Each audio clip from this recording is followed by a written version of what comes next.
IVF procedure કેવી રીતે થાય છે? આઈવીએફ એટલે ટેસ્ટ ટ્યુબ બેબી. જે દંપતીઓને લગ્નના ઘણા વર્ષ પછી એટલે 5-7 વર્ષ પછી બધી જ જાતની ટ્રીટમેન્ટ કરાવ્યા પછી જો બધી જ સારવાર વંધ્યત્વ નિવારણ માટેની નિષ્ફળ નીવડે છે અથવા તો બંને ફેલોપિયન ટ્યુબ બ્લોક હોય છે અથવા તો બંને એગ્સ બનવામાં એટલે કે સ્ત્રીબીજ બનવામાં તકલીફ પડતી હોય અથવા બેનની ઉંમર મોટી થઈ ગઈ હોય એટલે કે 35-40 વર્ષની ઉંમરે મોડા લગ્ન થયા હોય અથવા તો લગ્નના ઘણા બધા વર્ષ પછી 17, 18, 20 વર્ષ પછી પણ જો સંતાન પ્રાપ્તિ ન થઈ હોય અથવા તો પુરુષના વીર્યમાં પુરુષ બીજની સંખ્યા ખૂબ જ ઓછી હોય અથવા તો ગુણવત્તા ખૂબ જ નબળી હોય તો આ બધા કારણો માટે ટેસ્ટ ટ્યુબ બેબી સારવારની જરૂર પડે છે.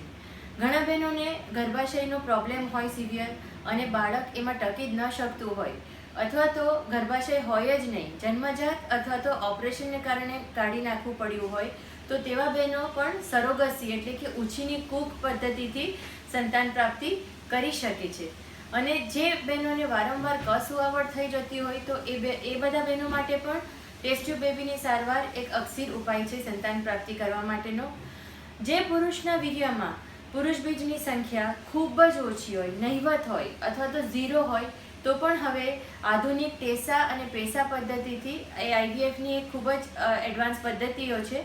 તો એનાથી એ જે ભાઈઓના પુરુષ બીજમાં ખૂબ જ નબળા હોય અથવા તો વીર્યમાં પુરુષ બીજ હોતા જ નથી તો તેવા પુરુષો પણ પોતાના જ વીર્યથી તો પણ સંતાન પ્રાપ્તિ કરી શકે છે. એમને ડોનર બીજ વાપરવાની જરૂર પડતી નથી. હવે આપણે જોઈએ કે આઈવીએફ એટલે કે ટેસ્ટ ટ્યુબ બેબી સારવાર કેવી રીતે થાય છે. આપણે જોઈએ તો આ સારવારના 4 તબક્કા છે.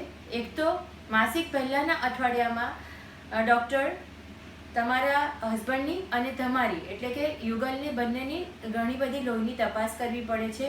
લોહીના હોર્મોન્સના બધા રિપોર્ટ્સ કરવા પડે છે, ઇન્ફેક્શનના રિપોર્ટ કરવા પડે છે. તો એ બધા જ બ્લડ ટેસ્ટ ત્યારે કરે છે માસિકના આગલા અઠવાડિયા.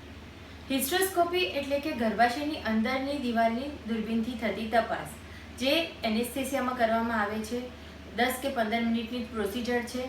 પરંતુ એનાથી આપણે ટેસ્ટ ટ્યુબ બેબી સારવાર ચાલુ કરીએ એ પહેલાં ગર્ભાશયની અંદરની દિવાલનું જો આપણને એ બરાબર છે કે નહીં ખબર પડી જાય તો ભવિષ્યમાં ટેસ્ટ ટ્યુબ બેબીની સારવાર સફળ જશે કે નહીં તેનો ખ્યાલ પણ આવી શકે. કારણ કે સ્વસ્થ દિવાલ હોય ગર્ભાશયની તો જ ત્યાં આગળ આપણે જ્યારે ટેસ્ટ ટ્યુબ બેબી પદ્ધતિથી એમ્બ્રિયોઝ એટલે કે ભ્રૂણ મૂકીએ છીએ તો તે ચોંટશે કે નહીં તે ખબર પડે છે. એક વખત બહેનને માસિક આવી જાય એટલે ટેસ્ટ ટ્યુબ બેબી સારવારનો બીજો તબક્કો ચાલુ થાય છે કે જેમાં આપણે ઇન્જેક્શનો દ્વારા બહેનના સ્ત્રીબીજ બનાવવામાં આવે છે. તો તેને માટે માસિકના બીજા દિવસે સોનોગ્રાફી દ્વારા નક્કી કરવામાં આવે છે કે બહેનને હોર્મોન્સના ઇન્જેક્શનનો ડોઝ કેટલો જોઈશે અને ત્યાર પછી લગભગ 10 દિવસ સુધી બહેનને ઇન્જેક્શન્સ આપવામાં આવે છે અને વચ્ચે 1 કે 2 વખત સોનોગ્રાફીથી જોવામાં આવે છે કે બહેનના સ્ત્રીબીજ બરાબર વધી રહ્યા છે કે નહીં. લગભગ 10 દિવસના ઇન્જેક્શન પછી જ્યારે સ્ત્રીબીજ તૈયાર થઈ જાય છે ત્યારે એક બીજ વધારે પરિપક્વ કરવાનું ઇન્જેક્શન રાત્રે આપવામાં આવે છે અને એના 36 કલાક પછી બહેનને બેહોશ કરીને એમના સ્ત્રીબીજ ટ્રાન્સવજાઇનલ સોનોગ્રાફીની મદદથી એટલે કે યોનિ માર્ગમાં સોનોગ્રાફી મશીન મૂકીને નીચેથી જ કાઢી લેવામાં આવે છે. આ પ્રોસિજર પણ એનેસ્થેસિયામાં કરવામાં આવે છે અને એમાં કોઈ પણ જાતના શરીર પર કાપકૂપ આવતી નથી. એટલે કે એ બહેન 2 કલાક પછી ઘરે પણ જઈ શકે છે અને સાંજથી પોતાની નોર્મલ લાઈફ જીવી શકે છે. એક વખત બહેનના બીજ મળી જાય અને હસબન્ડના પુરુષ બીજ અમારી પાસે આવી જાય એટલે પછી અમારા એમ્બ્રિયોલોજિસ્ટ આઈવીએફ સારવારનો ત્રીજો તબક્કો શરૂ કરે છે જેમાં એમ્બ્રિયોલોજી લેબમાં સ્ત્રીબીજ અને પુરુષ બીજના ફલીકરણની પ્રક્રિયા કરવામાં આવે છે એમ્બ્રિયોલોજિસ્ટ દ્વારા. અને પછી એ જે સ્ત્રીબીજ અને પુરુષ બીજ ફલિત થાય છે તો સપોઝ અમે 10 થી 12 સ્ત્રીબીજ કાઢ્યા હોય તો એમાંથી 7 કે 8 સ્ત્રીબીજ પુરુષ બીજ ફલિત થાય અને આપણને 7 કે 8 બચ્ચા મળે છે જેને અમે લેબોરેટરીમાં જ ઇન્ક્યુબેટરમાં 3 થી 5 દિવસ સુધી વધવા દઈએ છીએ અને પછી 3જા અથવા તો 5મા દિવસે જેને બ્લાસ્ટોસિસ ટ્રાન્સફર કહેવાય છે તો એ દિવસે ગર્ભાશય જ્યારે એકદમ જ રેડી થઈ જાય સ્ત્રીનું, તે ટાઈમે અમે એમને આ બધા બાળકો જે બન્યા હોય એમાંથી 2 કે 3 સૌથી સારા બચ્ચા ગર્ભાશયની અંદર મૂકી આપીએ છીએ. આ જે પ્રક્રિયા છે તે ચોથો તબક્કો છે કે જેને કહેવાય છે એમ્બ્રિયો ટ્રાન્સફર.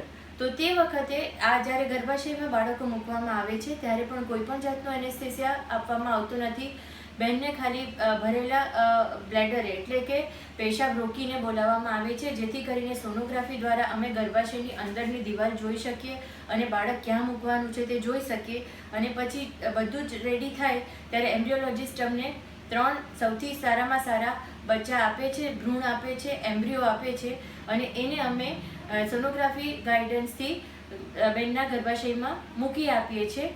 અને ત્યાર પછી બહેનને આ બાળકો બરાબર વધે એ માટે યોગ્ય કાળજી રાખવાની હોય છે. એટલે કે અમુક દવાઓ અથવા તો ઇન્જેક્શનો 14 દિવસ સુધી 2 અઠવાડિયા સુધી ચાલુ રાખવાના હોય છે. અને 2 અઠવાડિયા પછી આપણને બ્લડ ટેસ્ટથી એટલે કે બીટા HCGથી રિઝલ્ટ ખબર પડે છે. એક વસ્તુનું ધ્યાન દોરી દઉં કે ટેસ્ટ ટ્યુબ બેબી સારવાર એટલે બહુ જ આરામ કરવો પડે એવું આ પદ્ધતિમાં હોતું જ નથી. જ્યારે અમે ગર્ભાશયની અંદર બાળક મૂકીએ છીએ ત્યારે અમે સલાહ આપીએ છીએ કે 3-4 દિવસ થોડું વધારે સાચવજો. દેટ મીન્સ કે પથારી જોડે ચોંટી રહેવાની જરૂર નથી. 3-4 દિવસ પછી તમે તમારી નોર્મલ લાઈફ જીવી શકો છો, તમારી રસોડામાં રસોઈ બનાવવા જઈ શકો છો અને તમે નોકરી કરતા હોય તો નોકરી પણ કરી શકો છો. ચાલો ત્યારે હવે ફરી મળીશું કોઈક વધારે ઇમ્પોર્ટન્ટ ટોપિક સાથે. બાય.